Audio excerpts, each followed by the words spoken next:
Finding a hobby is a daunting task, let alone when you are a middle aged woman, a full grown adult, spent almost half her life, and then you are at the cusp of discovering things that make you happy. So, a friend of mine told me that before I get myself an expensive coffee machine and try my hand at latte art or, journaling, she said, why don't you pick up a few books? And I'm the kind of person who read one or two books a year. So, picking up reading as a hobby was, well, I was skeptical. And until I explored the various genres, the various fantasy worlds, the various romantic worlds, and the sci-fi worlds, and I was completely blown away. And I realized what I've been missing for so many years. So, welcome to Novel Beginnings, where I am discovering a new hobby of reading. For the past couple of years, I have formed emotional attachments to various fictional characters. I have cried with them, I've cried for them, I have been angry at them, I have loved them, and so on and so forth. And besides hoarding a number of books, I decided that, why not I talk about books that I loved or I am discovering, and what better place than coming to the beautiful world of internet and doing so with you all. So here I am talking about my top 10 books of 2025, and picking out 10 was not very easy. I will drop in a few of my honorary mentions as I go on, and let's jump right in and let's discover the books that have found me. My top 10 book, my number 10 book would be a romantic fantasy book that kind of took over the entire internet and was the famous Field of Sparrows by Devony Perry. I loved this book. This was such an interesting, such a smart book.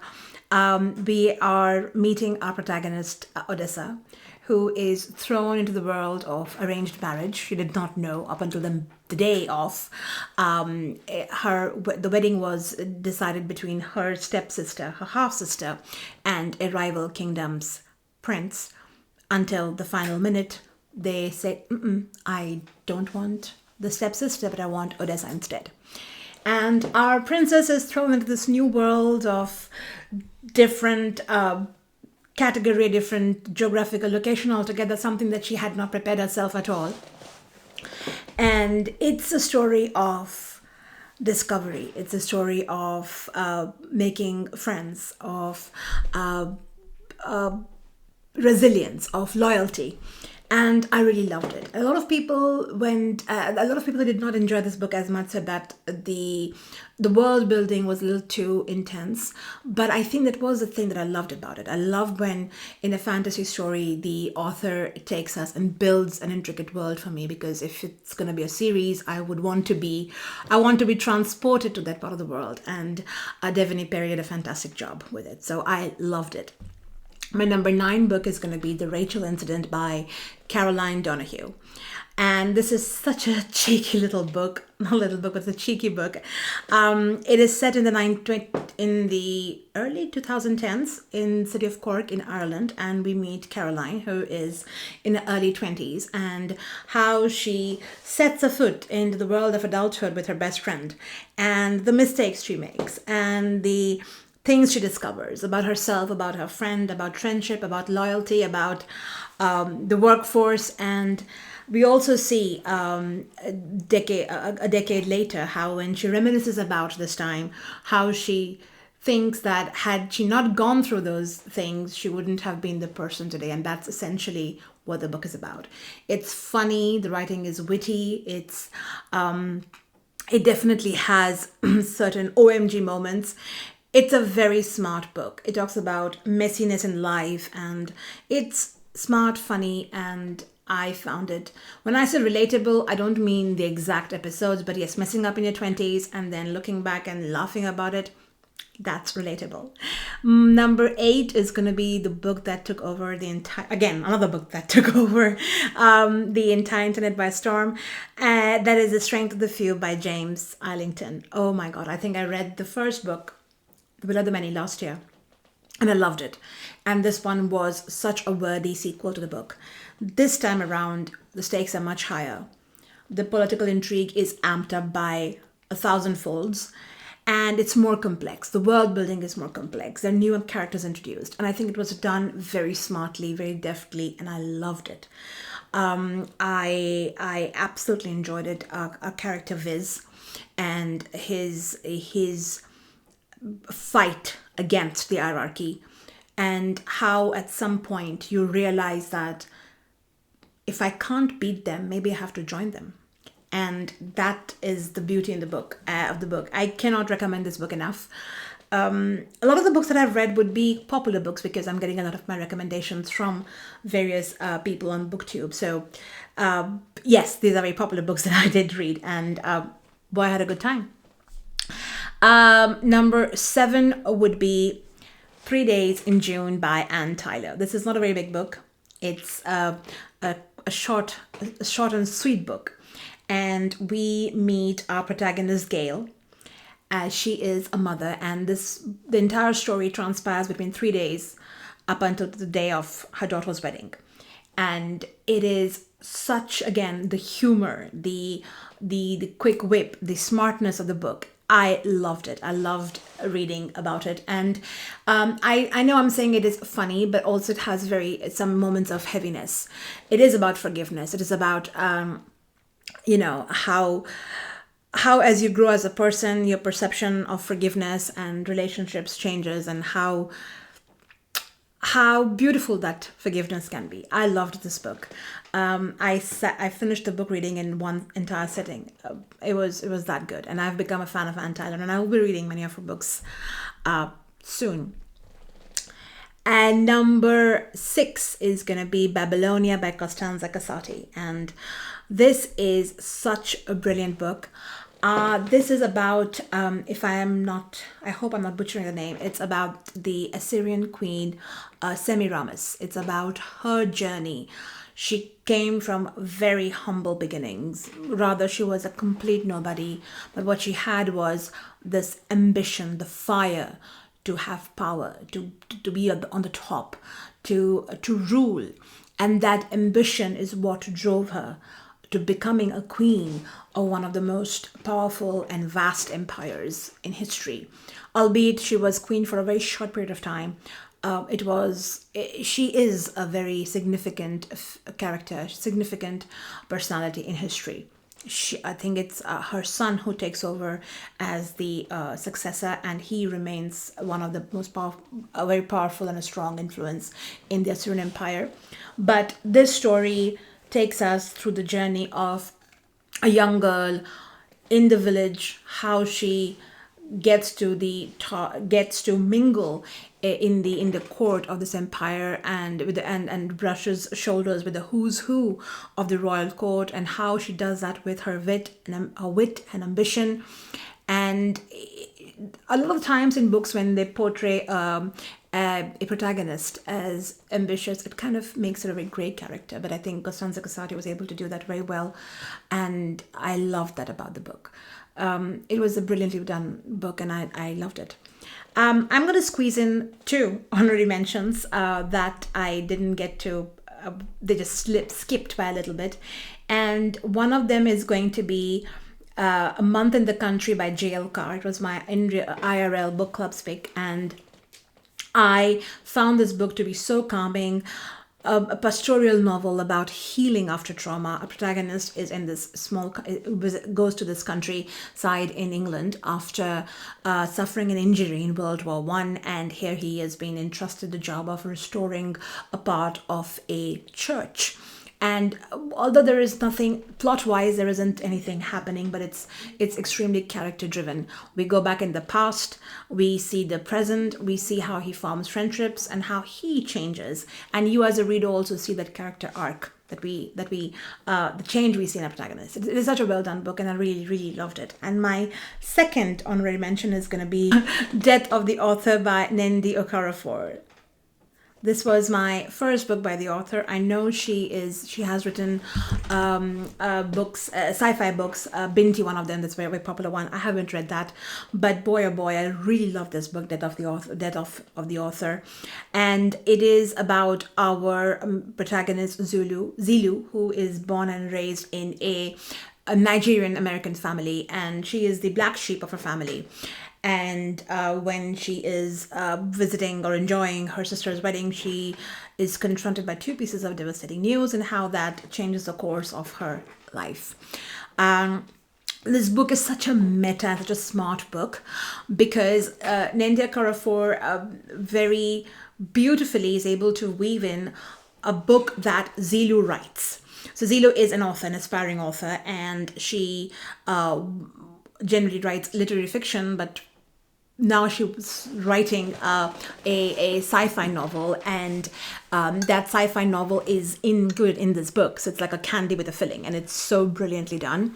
I loved it. This book is all about moving on, and when life throws you curveballs, how do you make that change and move on? So I loved it. I loved this book. Now going back in my top 5 books, I'm just looking at my notes. My number 5 is going to be Foster by Claire Keegan. I know this is such a short book. This is like, I think, less than 120 pages, but oh my god, I was left misty-eyed by the end of it. It's such a tender, quiet story about belonging, about childhood, about loving, and it was beautifully done. And this is a testament, anything that Claire Keegan does is a testament that you can write such raw emotions without going overwrought in your books, and she definitely does it, and masterfully. She is master at her craft, and it reminds you how powerful kindness is. And this book really moved me, and I loved it. I absolutely loved it. My number 4 is going to be A Drop of Corruption by Robert Jackson Bennett, the second book in his Leviathan series. And I loved The Tainted Cup. I gave it a 5 stars, and this one is 5.5. And why is it not in the top 3? We'll discover that soon. But anyway, this story is basically, the whole series is about Anna and Den, very much Sherlock Holmes and Watson-esque. And Anna is our eccentric, quirky investigator in this fantastical world that Robert Jackson Bennett has so beautifully carved for us. And her assistant is Den, who has the skill, augmentation in the book, as they say, that he's able to sniff something. He goes to the crime site, he records everything, and he comes back to Anna, who doesn't leave her office, by the way. Anne is blindfolded, and all this is, you will be discovering everything, why and when and how, as and when the story unfolds. But anyway, he comes back to Anna and he sniffs it again. To the power of association, he's able to blurt out whatever he has seen and witnessed, and thus she is able to solve the mysteries. It is such a brilliant premise, and what I love about Robert Jackson Bennett is that he just doesn't keep it very simple, like it's just a simple animosity. He takes the opportunity of making social commentary, and that's what is the beauty in this whole series. And this time around, you spend longer time in this world. You are in the belly of the beast, literally, and it's just fantastic. Loved it. Now my top 3. Number 3 is The Correspondent by Virgin Evans. Maybe tomorrow, if you ask me, maybe number 4 is going to be the Correspondent by Virgin Evans, and number 3 is going to be A Drop of Corruption. They're so close. But The Correspondent by Virgin Evans is her debut novel, and what a prolific novel it is. It is an epistolary novel where we meet Sybil, and we read her letters that she exchanges between her friends, her family members, her ex-colleagues, and and sometimes even authors, and the author reply back to her. It is such a brilliant and it's such a brilliant book. You get and you have to be a fantastic author that through the exchange of letters you get to see how the person is and the personality unfolds in front of you. And I loved this book. It does talk about connection, it talks about your past, it talks about a friendship, and it is like reading somebody's personal diary, but it's beautifully done. It's very emotional, it's very beautifully done. I loved it. My number 2, had I not read this book, and the end of December, I wouldn't numbering would have been a bit different, because this book completely dethroned a couple of books because I loved it so much. And this is Heart the Lover by Lily King. Again, a short book, but a devastating book that left me completely a mush, an emotional mush. And I have since read another book by her because I loved her writing. She's such a smart author. Her writing is so intimate, so lyrical. We have our three characters in this. We see them while they were students in the university, and then we see them years later and how their dynamic changes. And it is so well done. It is, again, the writing is so crisp, so brilliantly done. I loved it. Again, she, like Anne Tyler, she doesn't go, she doesn't make, she shows you, doesn't tell you. And that's the beauty of her books. She just takes you at that moment, leaves you there, you linger, and you then feel all the emotions she wants you to go through as a reader. So it's just brilliant. And now we are at the number one book, the book that stayed number one for the entire year. Because again, I read this in the month of December, and I loved it so much that I drove 5 hours to meet the author at an author's event to tell him that how brilliant this book is. And it is The Imagined Life by Andrew Porter. It is such a beautiful book. It is about it is introspective, it is reflective, it explores identity, it explores forgiveness. For me as a reader, my takeaway was, before anything else, you have to forgive yourself. And that is so pertinent. We meet a protagonist who is in his early 40s and has a family of his own. However, he is having some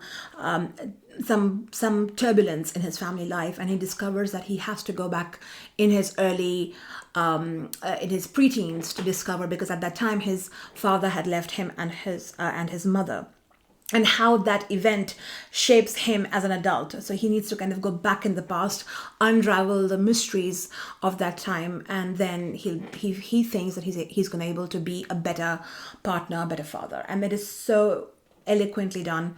I never grew up in the US. I didn't grow up in California in the 80s, but Andrew Porter is able to paint such a vivid picture of California in that time and age, with the architecture, with everything around, that I was transported there instantly, and I loved it. So this was an incredibly powerful book, and it makes you want to slow down, think, and introspect. Easily my number one book of all times, probably so far, as I've started my journey with books. So these are my top 10 books with 2 honorary mentions. I hope you will write down what books you have loved and you would want me to read as well.